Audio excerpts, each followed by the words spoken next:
Acesse sejaamigo.com.br e conheça os planos. Amigo, viva conexões reais. Olá, meus amigos, sejam muito bem-vindos a mais uma entrevista aqui no Repórter MT. Hoje, aqui conosco na nossa bancada, nós vamos conversar um pouquinho sobre o Hospital do Câncer. Essa importante instituição que passa por um arroxo danado já tem algum tempo.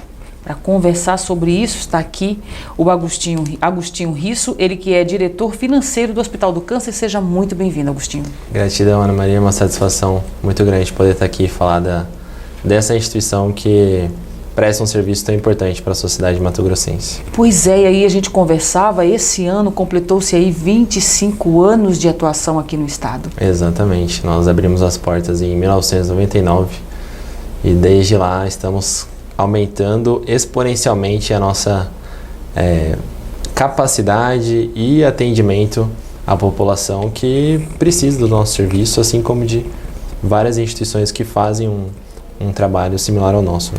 E Agostinho, a gente consegue mensurar ou ter uma ideia de quantos atendimentos o hospital realiza aí por ano, por mês? Olha, a última estatística que saiu de janeiro, nós realizamos 9.000 atendimentos. Foi 9.200, né? Então nós conseguimos uma média aí de 10.000 atendimentos mensalmente. Nossa, exatamente. Gente, você imagina ao longo desses 25 anos, você imagine o peso da responsabilidade que esse hospital tem em todo o estado. Com certeza, e só aumenta porque o nosso compromisso em entregar um atendimento cada vez melhor e não só em mais quantidade, mas em qualidade e sermos responsáveis com a sustentabilidade é exatamente o que move toda a equipe diariamente.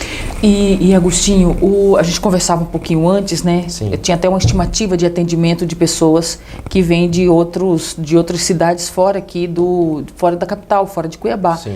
E aí você nos dá ali uma porcentagem que gira em torno de 80% dos atendimentos ali no Hospital do Câncer são de municípios do interior. São de municípios do interior e alguns casos, por nós sermos referência, nós até atendemos de outros estados, né? Então, não é só eu ia perguntar isso. Não é só aqui de Mato Grosso, então? Não é só do Mato Grosso. Acontece conosco também de nós transferirmos alguns casos, por exemplo, para outros estados. Então, há uma parceria? Existe isso? um processo de você fazer o tratamento fora de domicílio quando aquele serviço não está disponível na instituição. E aí você joga na rede e regula para uma outra unidade que presta aquele serviço naquela especialidade para aquele tipo de doença. Deixa eu ver se eu conseguir, se a gente entendeu, e daí você me esclarece. O Hospital do Câncer, ele recebe né, repasses ali da prefeitura como se fosse um hospital do município de Cuiabá, porém ele atende, faz todos esses atendimentos fora, além fronteiras aqui do município. Por que acontece? Nós temos um convênio com o município de Cuiabá que prevê um repasse de acordo com os tipos de procedimentos. Então, nós temos ali procedimentos de média complexidade e alta complexidade. Média complexidade são doenças relacionadas ao tratamento oncológico, mas que não necessariamente são câncer maligno, como se diz popularmente. Sim. E alta complexidade é para atender o câncer maligno. Então, nós temos um orçamento para cada tipo de doença e esse orçamento, no contrato, ele é repassado pelo município para a nossa instituição. Mas isso é feito para atendermos aquele tipo de doença. Então, se vem uma pessoa que foi regulada de um outro município para ter aquela doença, para iniciar o tratamento daquela doença, se a rede do SUS entende que o Hospital de Câncer é a instituição que deve fazer aquele serviço, regula para a nossa instituição. Então a pessoa, por exemplo, que entra num posto de saúde com uma suspeita de câncer, faz um diagnóstico em uma cidade do interior. Ela é regulada para a rede e aí esse trabalho de regulação pode levar para o Hospital de Câncer e quem financia esse serviço hoje é o município. Tá certo. Qual que é a principal dificuldade hoje do Hospital do Câncer? O que falta? Falta comida? Falta medicamentos? Esclarece pra gente isso. Sim, olha, nós temos só de custos com materiais, incluindo materiais hospitalares, medicamentos, uma demanda mensal superior a R$1.500.000. Então, assim, só com coisas de manutenção. Exato. Só medicamentos gira em torno de 800 mil e só material hospitalar 400 mil. Então nós temos ainda gasto com comida, 90 mil, órtese e próteses, 80 mil, nutrição e dietética, 44 mil, entende? Então só de materiais a gente tem um custo mensal de R$1.500.000. Então, se nós conseguíssemos, por exemplo, um financiamento específico para isso, já iria ajudar muito, porque o nosso déficit mensal, se nós desconsiderarmos o incentivo do FEF, ele é próximo de R$2 milhões. Então imagina, se hipoteticamente nós conseguimos um financiamento só de materiais de R$1,5 milhão, então com o FEF a gente ficaria sustentável. Por que eu coloco entre aspas? Porque é um incentivo do Estado, né? Não é uma receita gerada especificamente pelo serviço, configurando aí nesse caso uma sustentabilidade de fato, né? Hoje, de onde vêm os principais recursos para o Hospital do Câncer? Então, para a manutenção desses serviços. O principal recurso ainda é esse convênio que nós temos com o município. Ele gera para nós ali uma receita de aproximadamente R$3.800.000, que está crescendo constantemente, porque nós temos essas atualizações do contrato, né, que são feitas para que o valor arrecadado seja cada vez maior. E isso representa da receita operacional. O que é a receita operacional? SUS, saúde suplementar e particular, 87%. Então, a receita de saúde suplementar é 8% e particular é 5%. Então, só aí nós temos R$4.300.000, R$4.400.000. Mas o nosso custo operacional mensal é de 8%. Então, é quase o dobro, né, de custo versus receita. Porém, nós temos ainda a receita não operacional, que é a receita de doações. Doações de pessoa física, doações de pessoa jurídica, leilões, né? Toda a equipe que trabalha em prol do Hospital de Câncer no interior, que faz os leilões, realiza um trabalho que é assim, fundamental para a manutenção da instituição. Não fossem essas pessoas que fazem os eventos, certamente nós não teríamos como nos sustentar, né? Para você ter ideia, uma parte desse recurso arrecadado com eventos é destinado para melhorias estruturais, porque se a gente simplesmente pegar o dinheiro para pagar a conta, veja, a nossa receita não operacional inteira é de R$1.500.000 aproximadamente. Só que o nosso custo com o Matmed também é esse. Então, se nós ali não destinarmos especificamente, olha, teve esse evento aqui, eu sei que isso seria importante para comprar Matmed, mas eu vou fazer uma melhoria estrutural. Se a gente não faz isso, a própria estrutura vai definhando por falta de como que eu posso dizer, cumprimento de uma política de destinação dos recursos financeiros responsável também com a manutenção da instituição cada vez melhor, não simplesmente uma manutenção que vai definhando porque existe um déficit financeiro, sabe? Ou seja, o recurso que vai entrando ali é feito, na verdade, onde que está mais descoberto? Vamos cobrir aqui. Então, de repente vem para uma situação específica, exato, mas aí acaba sendo porque há outras urgências. Exato. Tem um número que sempre está, valor, que sempre está circulando na mídia, e nós o trouxemos aqui para a gente discutir isso e ver se essa é a realidade do Hospital do Câncer, que aponta aí uma dívida estimada de cerca de R$16 milhões. Essa dívida é específica da Prefeitura com o hospital? Explique qual que é o valor dívida hoje do Hospital do Câncer. Então, a dívida que a Prefeitura tem com o Hospital de Câncer hoje é de R$16.842.024,89. Porém, essa dívida ela é dividida entre uma dívida judicializada e a dívida não judicializada. Por que a dívida judicializada? Porque o município no passado, até em 2019, ele recebeu emendas federais e não destinou para o Hospital de Câncer, apesar das emendas terem sido destinadas para o Hospital de Câncer. Só que pela regulação, né, pela regulamentação da lei, o recurso precisa passar para o município, porque ele aí sim destina para o contratado, né, digamos assim, a questão do trajeto legal, é isso? O trajeto legal do processo que tem que ser, dos trâmites que tem que ser seguidos. Que no caso do FEF, por exemplo, mudou. Antes entrava no município, o município repassava, só que no caso das emendas continua dessa forma. Então, na ocasião, o município precisou destinar para outras finalidades, que não para o Hospital de Câncer, e nós estamos considerando que isso é um valor a receber. Então, só de emendas, por exemplo, nós temos R$5.300.000. Especificamente 5, 314 e 408.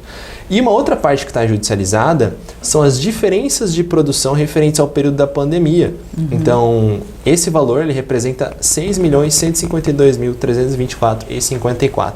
Nós já recebemos parte desse valor no passado, não sei se vocês se recordam, mas no passado, ali durante a pandemia, nós fizemos uma coletiva de imprensa. Eu me lembro dessas Você lembra questões. dessa Lembro coletiva? que teve Naquela época, nossa. a dívida do município conosco era superior a 40 milhões.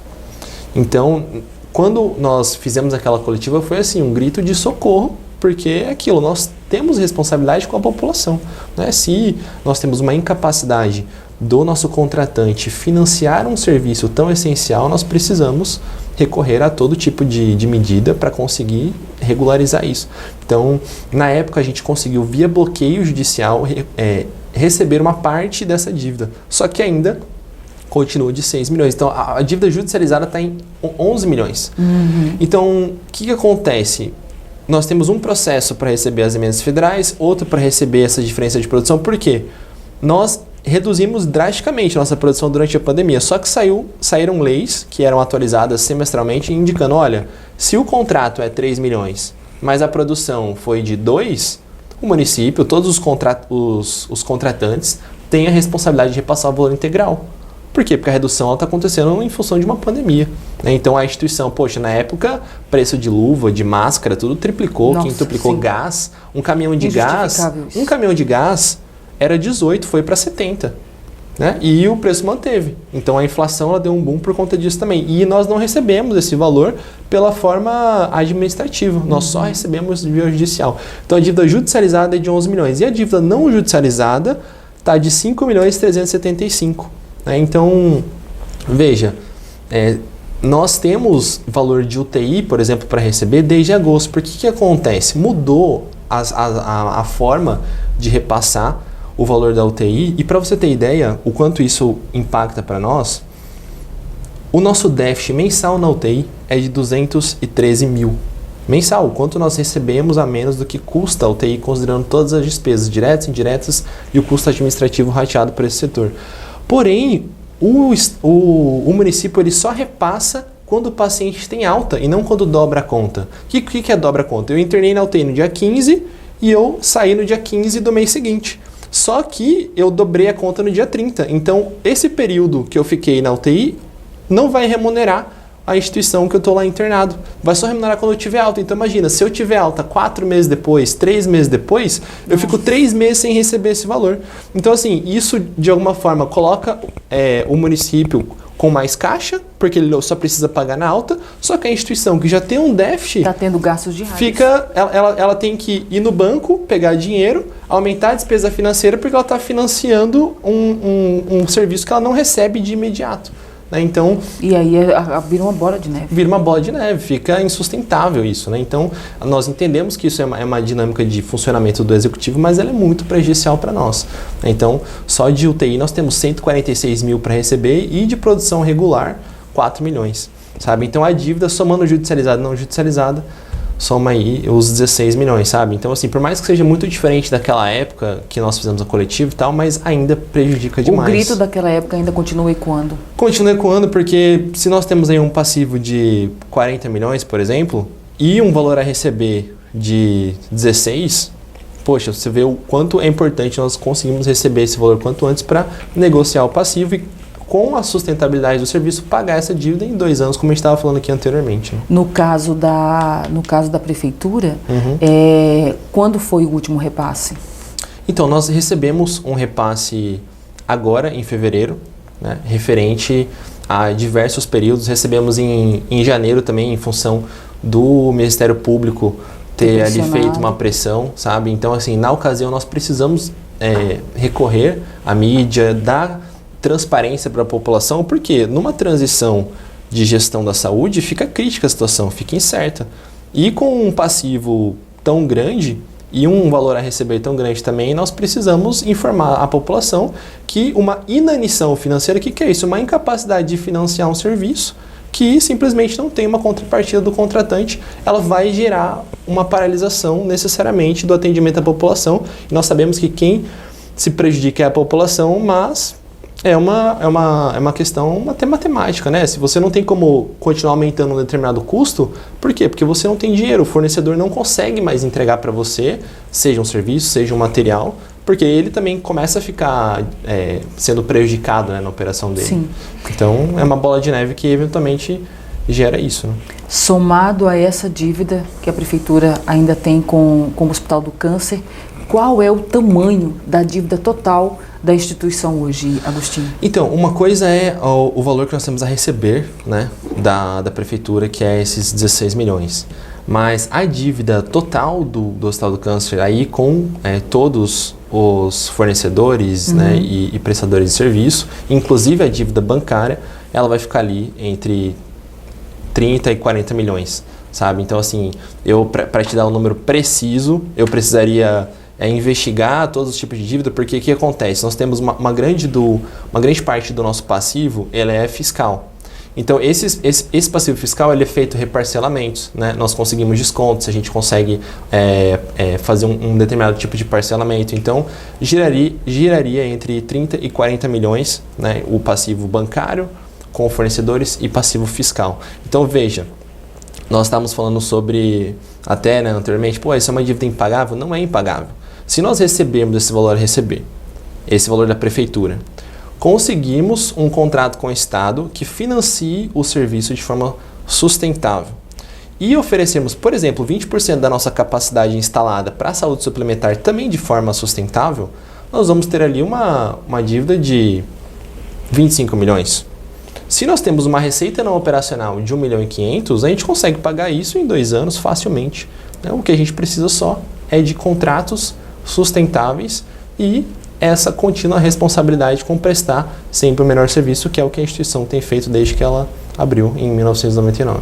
Pois é, estão se buscando aí auxílio, né, no diálogo ali com o governo do estado para estadualizar o Hospital do Câncer. Sim. Em que pé que está essas conversações, essa conversa? Olha, estamos caminhando conforme o planejado, né, porque foi emitida uma documentação que foi assinada pelo Ministério Público, pelo governo do estado, pelo prefeito, sinalizando o interesse e indicando que existia ali um prazo para iniciar o estudo. Então, essa semana, inclusive, foi até no dia do meu aniversário, né? Foi um grande presente que eu recebi ali pessoalmente.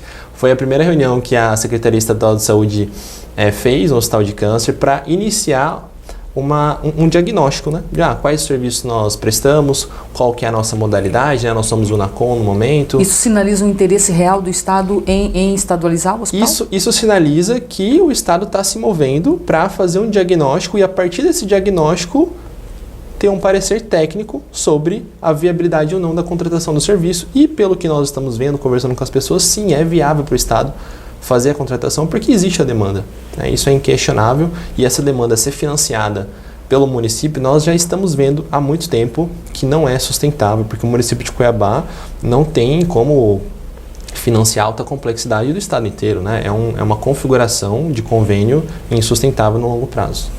Caso essas conversas não avancem, caso o Estado recue dessa intenção, com uma dívida desse tamanho, o Hospital do Câncer corre o risco de fechar? Olha, eu não tenho como dizer que não corre o risco de fechar, porque nós não dominamos todas as variáveis desse cenário, né? Então, nós não dominamos as variáveis relacionadas à capacidade do município financiar o nosso convênio, não dominamos as variáveis, por exemplo, dos convênios de saúde suplementar, que nós sabemos também que tem um problema, né, porque a população não consegue necessariamente pagar plano de saúde, nós vimos que aconteceu com o Unimed, então nós não dominamos as variáveis relacionadas aos nossos contratantes. Então, sim, sempre existe o risco de nós pausarmos o serviço e não conseguimos ir adiante por conta de inanição financeira, como sinalizamos recentemente. Porém, nós acreditamos que a credibilidade da instituição e o apoio que nós recebemos há tanto tempo vai fazer o Hospital de Câncer continuar prestando todo esse serviço que presta à população de forma cada vez melhor. Então, apesar de existir o risco, ele é pequeno, porque nós temos credibilidade, a população nos apoia. Esses dados que eu estou trazendo para vocês, todos estão disponíveis no nosso portal Transparência, nós fazemos questão de mostrar isso. Nós estamos agora buscando intencionalmente uma melhoria na qualidade do serviço, começamos um processo de acreditação e já temos, por exemplo, um diagnóstico sinalizando que mais de 40% dos requisitos para conseguirmos um selo de acreditação já estão em conformidade, apesar de não ter iniciado um trabalho específico para isso. Então, isso mostra que o quê? Que a qualidade do serviço está aumentando, existe uma sinalização de que o Estado quer contratar os nossos serviços, mas é claro, se variáveis que estão fora do nosso controle eventualmente terem um direcionamento desfavorável, sim, existe esse risco, mas ele é pequeno. Pois muito bem, tenho ainda uma última questão que eu gostaria de saber.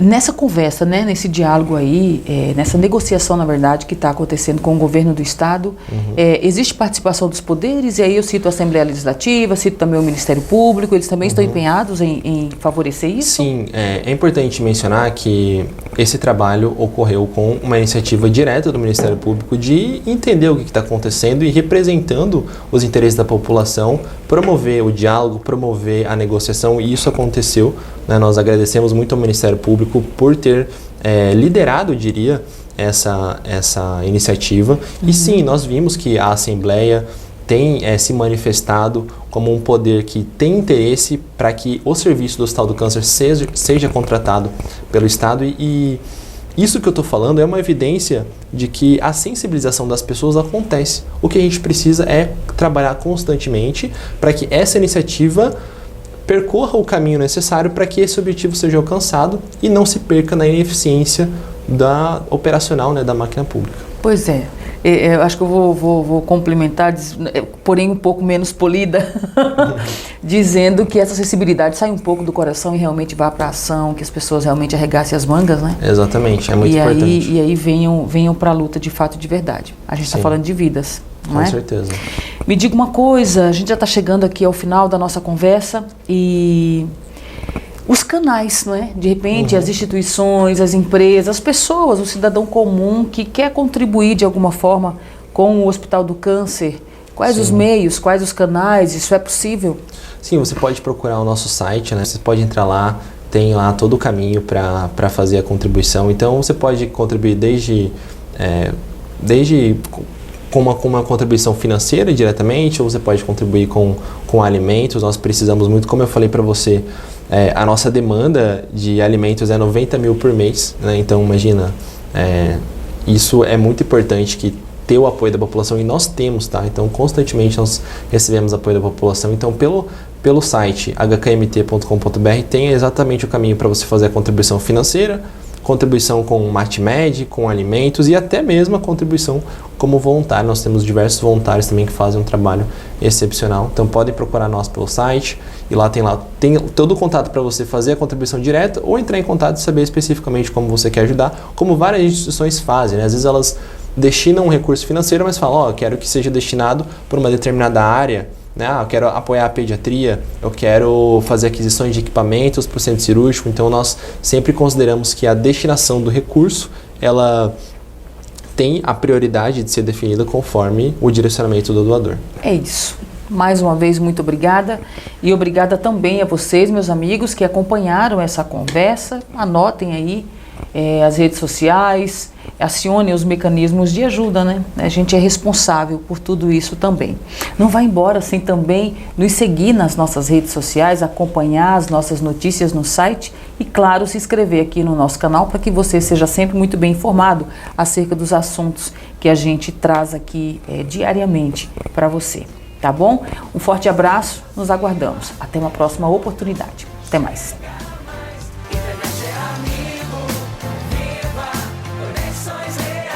Acesse sejaamigo.com.br e conheça os planos. Amigo, viva Conexões Reais!